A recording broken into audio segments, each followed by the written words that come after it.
Ganun ba? Oo. Eh, tingnan mo itong sa Marawi.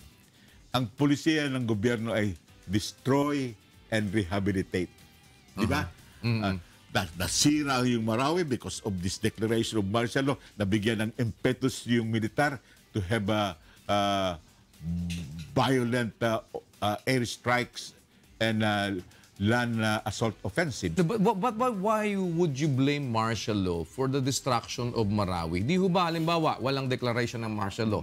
Kunyari, yung state of lawlessness lang. Pero ganun pa rin yung laban. Hindi ho ba the same thing will happen? No, because with martial law, nabigyan ng impetus yung militar na talagang matindi, inordinate yung violence ng kanilang operations. But in spite of that, yung kanilang ginagawang operation dun sa Marawi, hanggang ngayon hindi pa rin talaga lubos na nakababawi, kumbaga, hindi pa rin napapatay o kung kailangan mapatay o nabibihag o kung i-conquer yung mga na pumasok doon, hindi ho ba? In spite of yung binigay na nilang might, di lalo na ho kung medyo mas malabnaw pa doon, hindi ba ganon? Sa palagay ko, kung pinag-aralan nila ang sitwasyon at hindi muna dineclare ang martial law at pinaubaya lang sa militar at sa kanilang operations, walang ganong distraction sa Marawi City. Kung tutuusin natin, sino ba talaga ang responsible for the distractions? Yung mga terorista ba o yung military offensive na nangyari sa Marawi? Pero sinasabi namin, mali itong polisiya na destroy and rehabilitate. Nasira yung Marawi. Alam mo, yung itong Lanao del Sur sa statistics ay yun ang pinakamahirap na probinsya sa buong Pilipinas. I think it's now 70% ang poverty incidence. But in Davao del Sur, merong isa doon na lugar na talagang bustling in business, in prosperity, and even a tourist destination, and that was Marawi.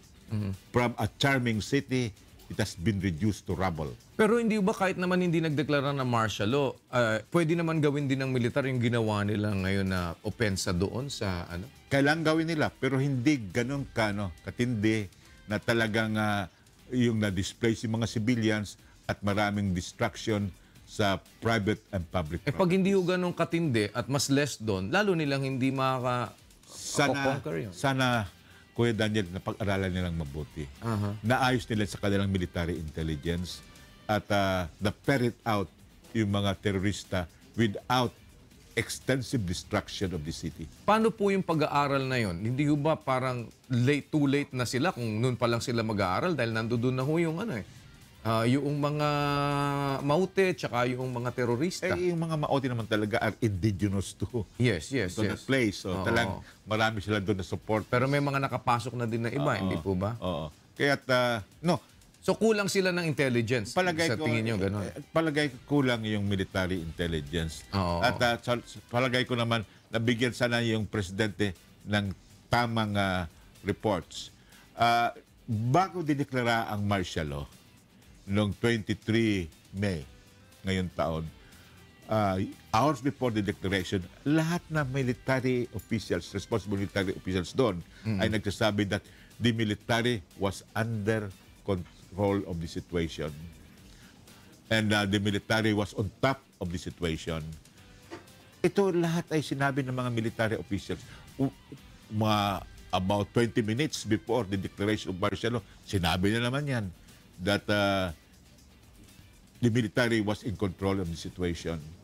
So, bakit pa dineklara agad yung martial law? Bakit hindi muna umuwi ang ating Pangulo parang to check the realities on the ground?